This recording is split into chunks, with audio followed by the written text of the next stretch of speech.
Great music there from Carlos Kiva here on Power Breakfast. Thanks for staying with us. The beginning of the week marks Inspiration Monday for us here on Power Breakfast. And back with us again, Dr. Wale Akinyemi. Great to see you. Thank you. Thanks for being here. So I'm going to be talking a little bit about reigniting passion for life. Because it comes a point in life, whether it's your work relationships, your family life, you know, just life in general, it just gets to a point where, you know, people lose motivation at some point. You lose the inspiration that has been causing you to succeed, and you kind of hit that plateau. I think it's a natural thing, right? What causes us to lose? Well, it happens to the best of us. It happens to everybody. And I think basically the root cause of a lot of this is dashed expectations. When maybe we expect that at this point in time, I should be in this position, I should be at this place, and then you get there to that point and it's not happening. You're going into a transaction and you expect this is going to come out and my whole life is going to change, and then it doesn't happen. You get a job, at the point you are going in, it looked like this is my dream job, everything is going to be different after this, and then it doesn't happen.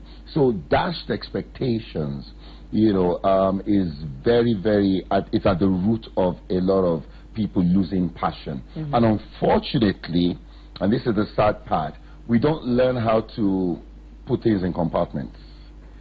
So basically what happens is, if you fail in one area, we now generalize it and let it cut across all areas of our lives, you know. So it didn't work out with work, for instance, and then we bring it into the family, and we bring it into other relationships, and so on and so forth.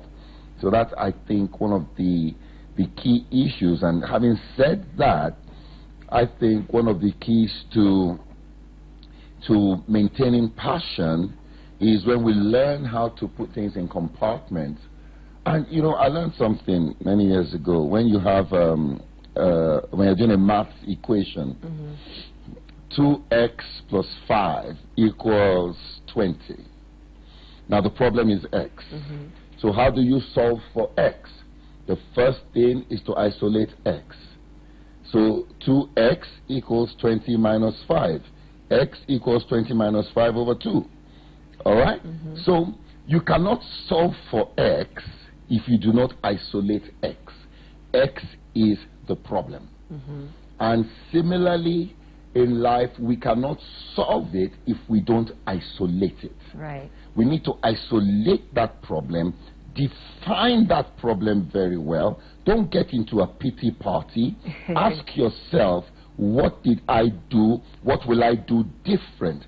You know, the truth is, we need to put ourselves in a place where no matter what happens, we win.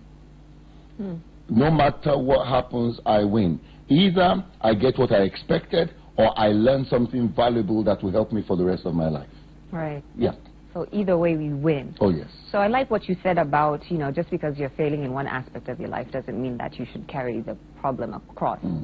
But how much does the past factor into this? Because sometimes you find people are, you know, living in the past and reliving your glory days over and over in your head and saying, you know, I used to be this, and all of these great things happened because of me, but now I'm just, you know, stuck in this rut. So how do we avoid, you know, trying to live in the past that way?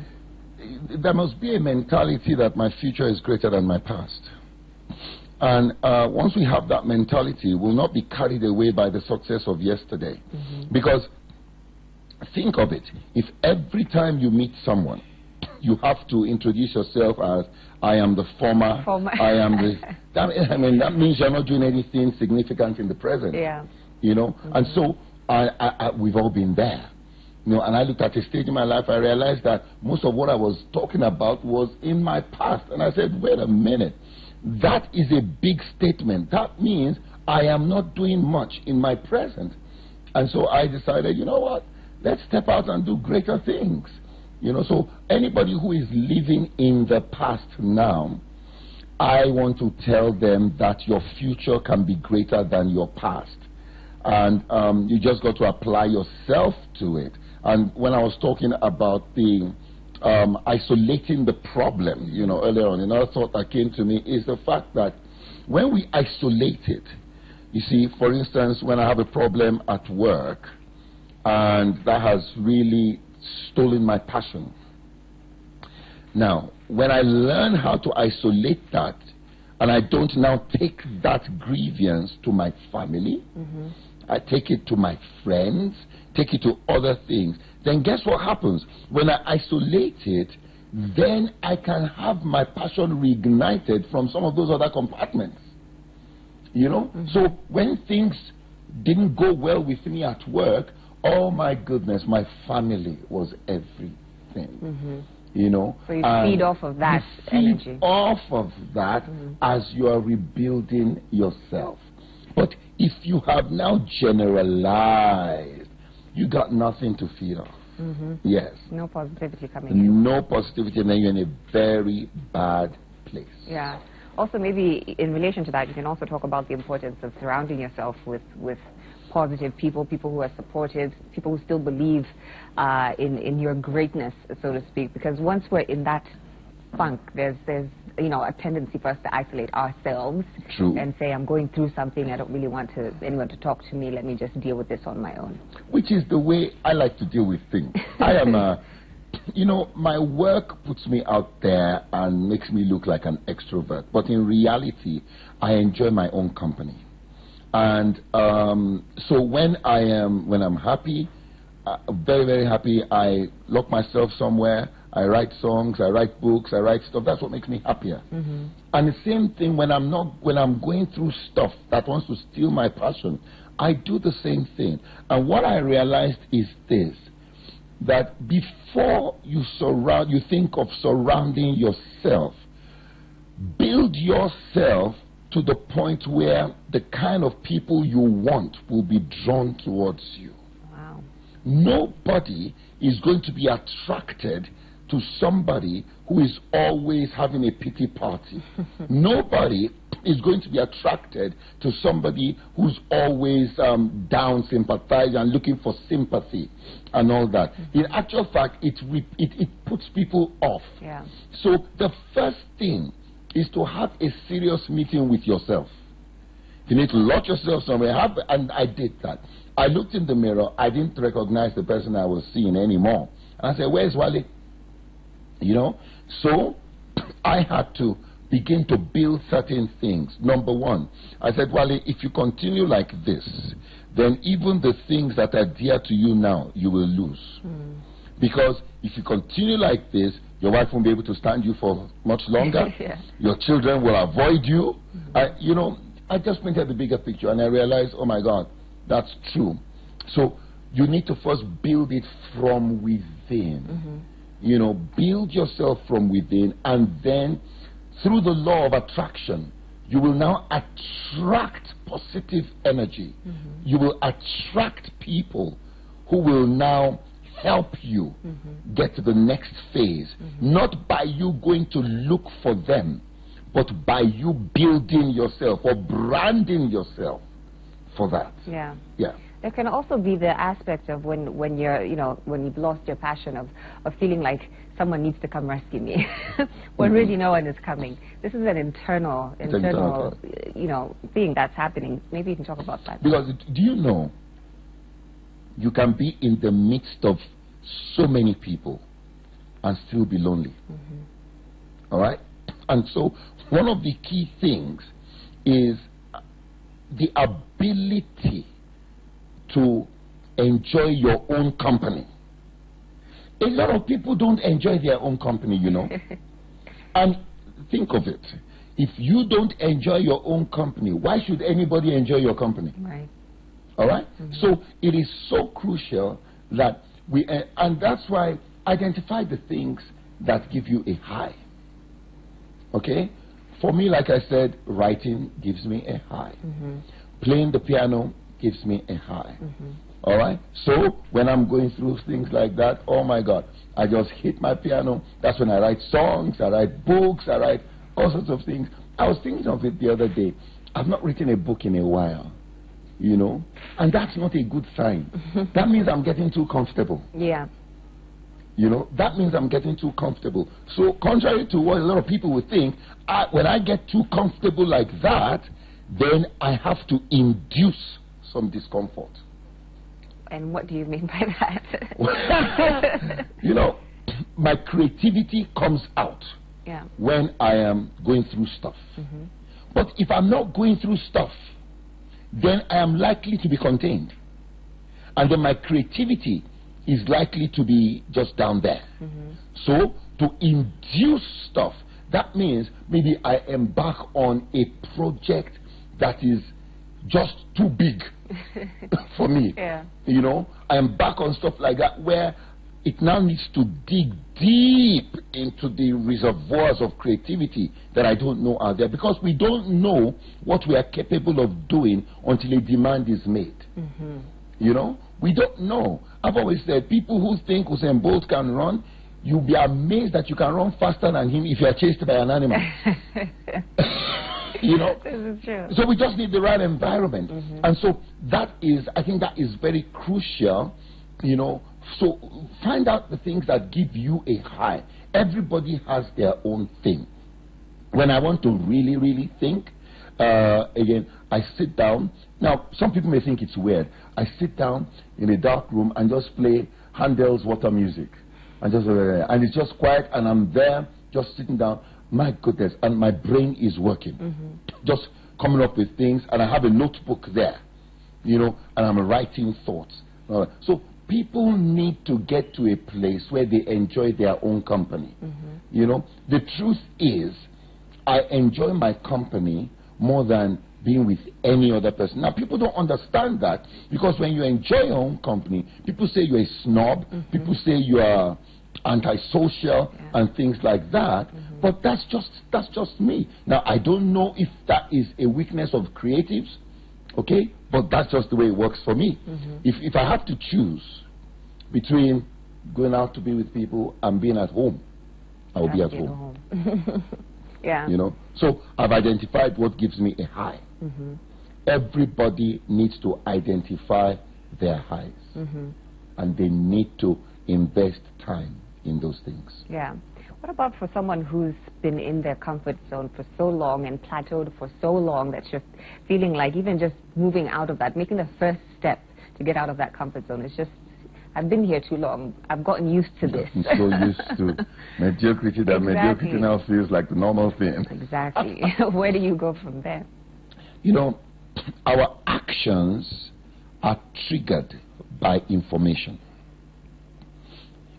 Now, the more information I have, the more likely I am to want to act and in line with that information.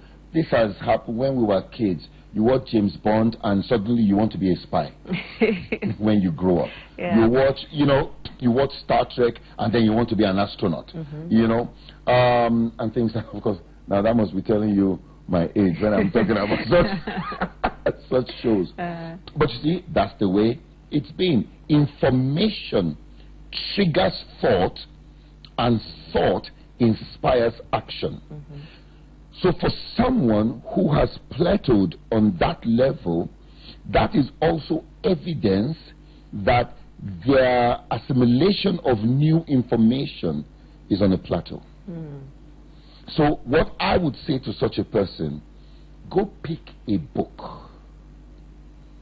Go pick a good book that will inspire you. Pick my book, Drive. You know, pick a good book that will inspire you. Or go watch something.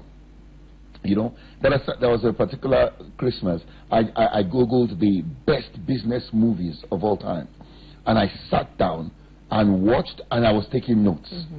It did something to me. So I will advise such a person, get some information, some new information.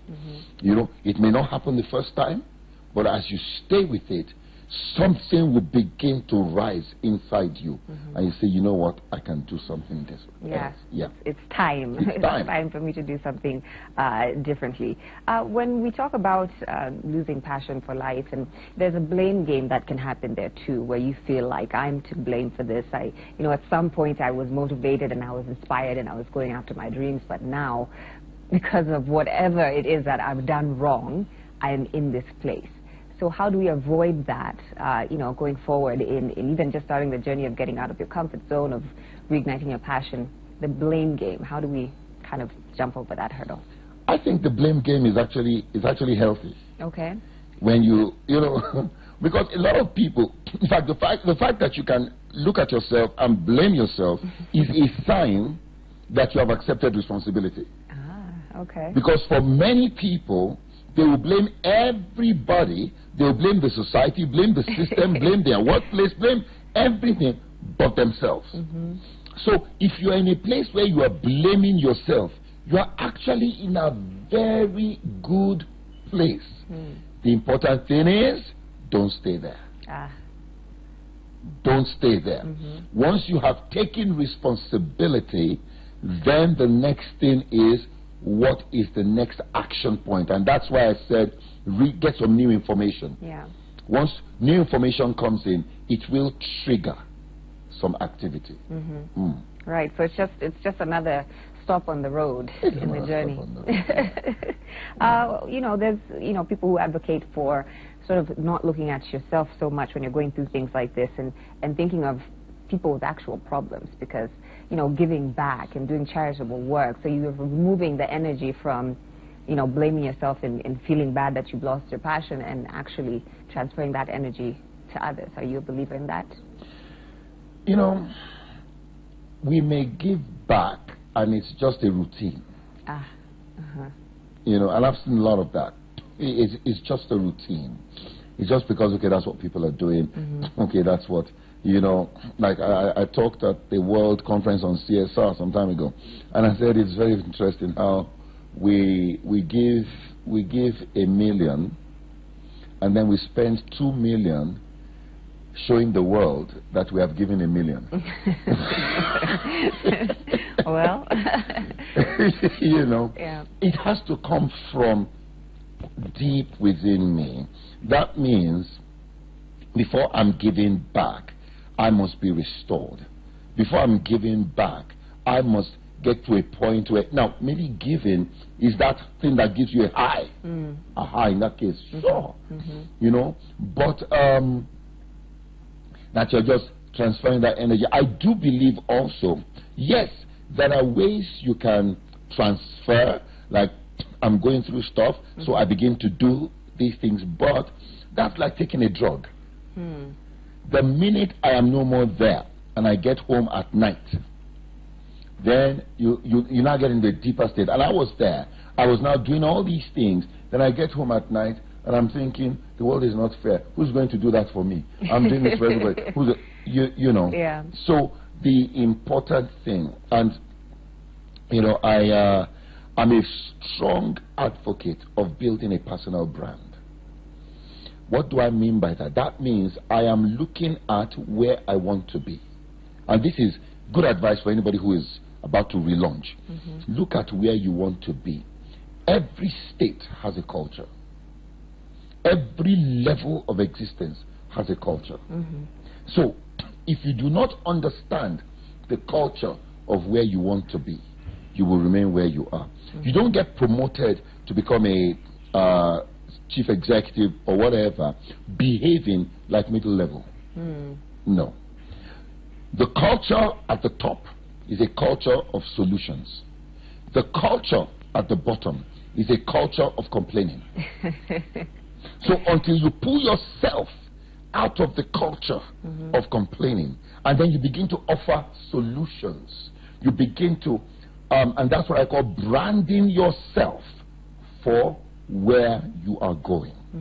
Until you begin, when you now begin to do that, you will find out that it's a natural progression. So you've been down, you've been hit, you've lost passion, you've lost all that. Fantastic. So many people have gone through that. Yeah. What next? Right. Get information and then identify where do you want to be. And then begin to brand yourself and package yourself for where you want to be. Understand the culture of where you want to be. Understand the language of where you want to be. I was working in Mozambique, and I had a problem with my internet connection in the room in the hotel. So I called the reception, and they said to me, oh, there's a business center downstairs. Just go there, somebody will attend to you. So I went to the business center. I saw there was a business center and a tea, coffee lounge. So I asked, they said somebody's going to come and meet me. So I sit in the coffee lounge and I'm waiting. And this gentleman comes, and he comes with a really nice smile. So I'm excited, this is the guy that's going to fix me. So he greets me, and he smiles, and I smile back, and I tell him all my woes that, you see, I have a presentation tomorrow morning, and my internet connection in the room is not working, and I was told to come here, you will fix it for me. And when I finished, with his smile, he said, Coca-Cola or Fanta? Well, he had no clue about what I was talking about. Yeah. And many times we find ourselves in that position. If you're not speaking the language of where you want to be, you'll get upset that they're not getting me, they're not promoting me, stuff is not happening. But there's a language that when you begin to speak it, it fast tracks your movement from where you are to where you want to be. Right. Okay, so for someone who might be going through this phase right now, having a hard time sort of getting out of it, you can also choose to look at this as an opportunity, right? Because you've talked about, problems being opportunities many times here on the show before, of maybe I have outgrown what my dreams were, what my goals were. Would you kind of look at it that way as well? Absolutely. I actually wrote a book along those lines once. When I was small, my mother bought me a pair of shoes. She would buy a size that was slightly larger, and then we stuff it with paper. Okay? So, as my leg is growing, you are removing the paper. Now, it gets to a point there is no more paper, and the foot is still growing. So what do? Do you cut open the shoe? Do you? No, you don't. Now, it's hurting you. Now, why is it hurting you? It's because you have grown bigger than where you were. So sometimes the discomfort and the hurt comes because you have outgrown that place. So what do? Don't get upset. All right? Don't get upset. It just means it's time to move to something else. All right? And this is something, it's kind of tricky, because on one hand, you're so used to that pair of shoes. Exactly. And now, everything is pointing out that it's time for new shoes. But the truth is, until you decide that I'm going to go for new shoes, all right? And it's very important to note that the pain will continue, all right, until you get new shoes. Now, so what do you want? The pain or discomfort of adjusting to new shoes, or the pain of holding on to the old shoe? It's a very scary place to be. When we talk about reigniting passion for life, but I'm just thinking even like in relationships and things like that. Some people get to a point where you outgrow one another, and it's time to move on. But it's difficult because you've gotten accustomed to one thing for so long. Well, scary place for some people. Joy, okay. Okay. Now, within the context of marriage, we're not going to outgrow each other. Forget marriage. Within the context of marriage, we are going to help each other grow. Okay, ideally, yes. You have to put that there. We're going to help each other grow. Okay, ideally. We're going to help each other grow. Because if we don't, I've seen that happen. I've seen some preacher, Okay, let me tell you the story. This preacher, this guy, will go everywhere, go to America, go everywhere. So the guy shows up and he's wearing lovely designer suits. So I see this lady beside him at this event, and I'm thinking, hello mama, and all that. And it was at the tip of my tongue to say what I should not have said. But thank God he introduced her quickly. Say, meet my wife. And this is the problem, and we have deviated, but it's a good deviation. This is the problem why a lot of marriages, I think, have problems in some areas, is that we don't pull each other along. So the guy is getting all the exposure, or the lady is getting all the exposure, and we're not making sure that there is a balance in the sense that I'm going to take my wife along with me. And then you know what now happens, unfortunately? Those men now get to a point where they feel, you know, I need someone that meets my, you know. But it's all about, so I'm going back to where we started from. Within the context of marriage, the ideal thing is that we don't outgrow each other. But within the context of other relationships, I'll tell you, there does come a point where if you're not growing together, you will lose relevance. Because, you know, I give the example of somebody who, and people will say this, maybe you're struggling together, you're starting together, your reality is, oh my God, where are we going to get food? Oh my God, how are we going to do this? And all that. That is where it is. Then Joy begins to develop herself. Joy is moving on. And then Joy gets to a point where it's a totally different world. Now what happens is those people that you were complaining together at that level, you know, say, oh, she has changed. You know, of course she has to change, right? Because you do not share a common reality anymore. And as long as we don't share a common reality, maybe Joey's problem now is, you know what, I need to buy that super apartment. Your reality is still food. Man, where are we going to get food to eat? So what are you going to talk about? You know, so at that point, again, using the analogy of the shoe, it's time to get new shoes. That means if those old friends, now they will provide the pain, you know, oh, she's arrogant, oh, she has changed, oh, yeah. Now, if you are going to keep listening to that, then you're going to stay with the old shoes, you know. But you realize, you know what, I need new shoes. And that's where I now move on. And I've always believed something. There is no advantage in being the brightest among fools. There is no advantage in being the most intelligent amongst the learned. So if you are in an environment where you are always the superstar, you are an endangered species. Because if you spend more time with people you inspire than people who inspire you, you will expire. Wow. You know, so if I find myself in a place where I talk and people say, oh wow, that was also, oh wow, that was also there, then I need to also now look for a lot of people who, when they talk, I have a mentor that I meet with nearly every week, you know, and when I'm with my mentor, I just shut up.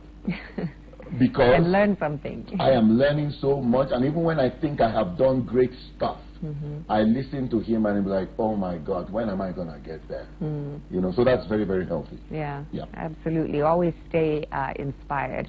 Our time is up for today, Dr. Wale, but thank you so much. I think my takeaway from this conversation is time to get new shoes. It's time to get new shoes. Right. We're talking about reigniting your passion for life and for relationships and for work and just in every area of your life, and hopefully you've learned that it's just a pit stop in the journey and things do continue. Dr. Wale, share with us your social media handles quickly.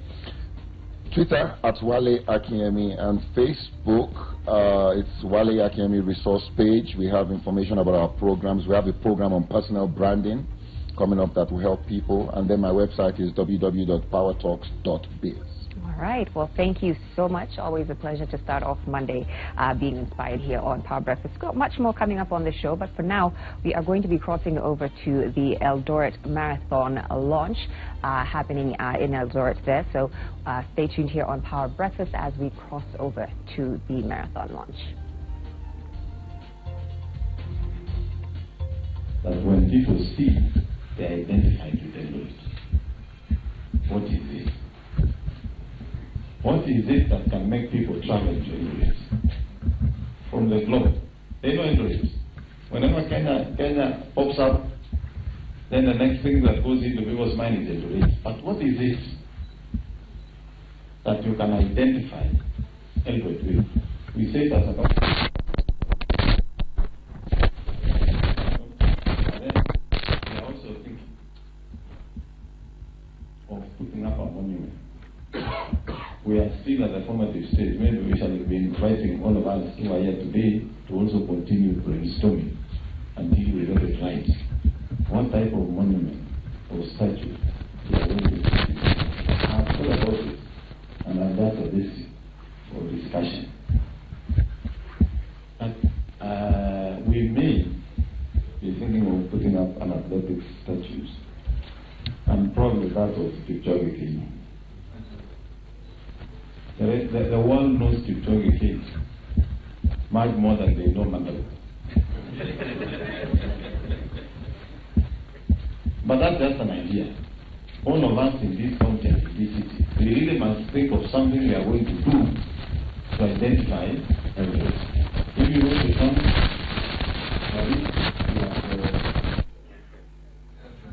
yes.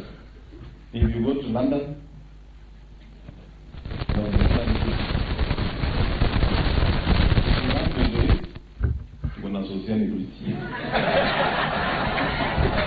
you see, that is why we need to upgrade.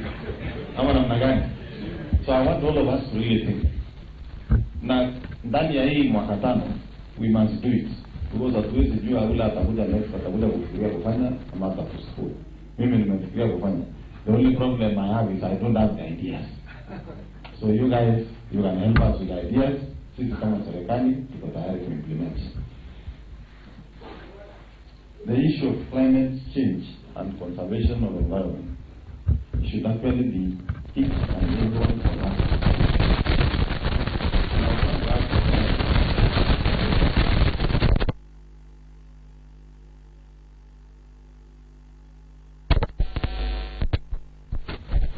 This is the first marathon